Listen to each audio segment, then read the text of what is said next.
இன்னைக்கு ஒரு விசிட்டர் என்னை பார்க்க வந்திருந்தாரு.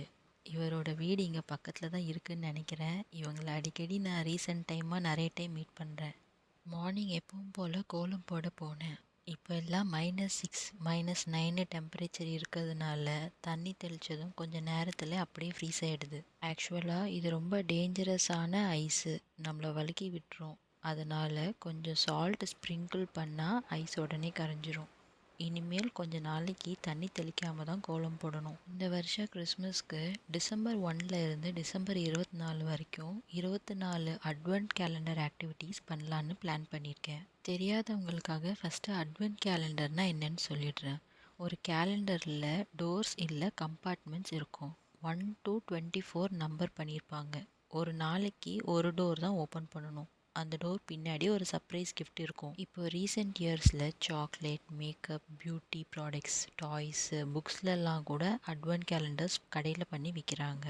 கேட்ஸ் அப்புறம் டாக்ஸ் மாதிரியான பெட்ஸ்க்கு கூட அட்வென்ட் கேலண்டர்ஸ் இருக்குது. என்னோட இந்த 24 days of advent calendar activity ஜேர்னியில் நிறைய நான் இது வரைக்கும் பண்ணாத திங்ஸ்லாம் பண்ணலான்னு பிளான் பண்ணியிருக்கேன். அதில் என்னோட ஃபஸ்ட்டு ஆக்டிவிட்டி என்னென்னா சாண்டா கிளாஸ்க்கு லெட்டர் எழுதுறது. நான் இது வரைக்கும் சாண்டா கிளாஸ்க்கெலாம் லெட்டர் எழுதினதே இல்லை. ரீசெண்டாக டியர் சாண்டான்னு ஒரு டாக்குமெண்ட்ரி நெட்ஃப்ளிக்ஸில் பார்த்தேன். இது ரொம்ப ஹார்ட் வார்மிங்கான ஒரு மூவி.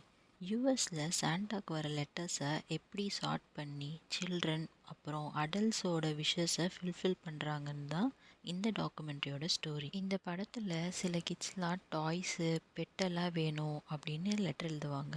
இன்னும் சிலர் பெட்ஸு, பிளாங்கெட்டு, சோஃபா அந்த மாதிரி அவங்களுக்கு தேவையான ஹெல்ப்பை கேட்டு லெட்டர் எழுதுவாங்க. இந்த மூவி என்னை ரொம்பவே டச் பண்ணிடுச்சு.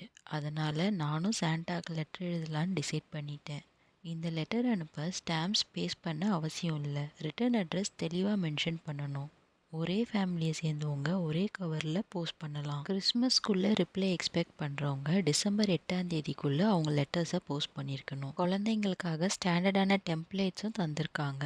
நான் எழுதுகிற லெட்டர் ப்ரெசன்ஸ்க்காக இல்லை, இது வரைக்கும் பண்ணாத ஒரு விஷயத்தை எக்ஸ்பீரியன்ஸ் பண்ணணுன்னு தான் நான் அதை ட்ரை பண்ணுறேன். நம்ம வீட்டுக்கு பக்கத்தில் இருக்க மெயில் பாக்ஸில் நம்ம என்வெலப்பை ட்ராப் பண்ணிடணும். அப்படி இல்லைன்னா நம்ம போஸ்ட் ஆஃபீஸில் போய் போஸ்ட்டும் பண்ணலாம். ஒரு பர்சனலான லெட்டரை போஸ்ட் பண்ணிவிட்டு பக்கத்து கடையில் போய் சாப்பிட்டேன்.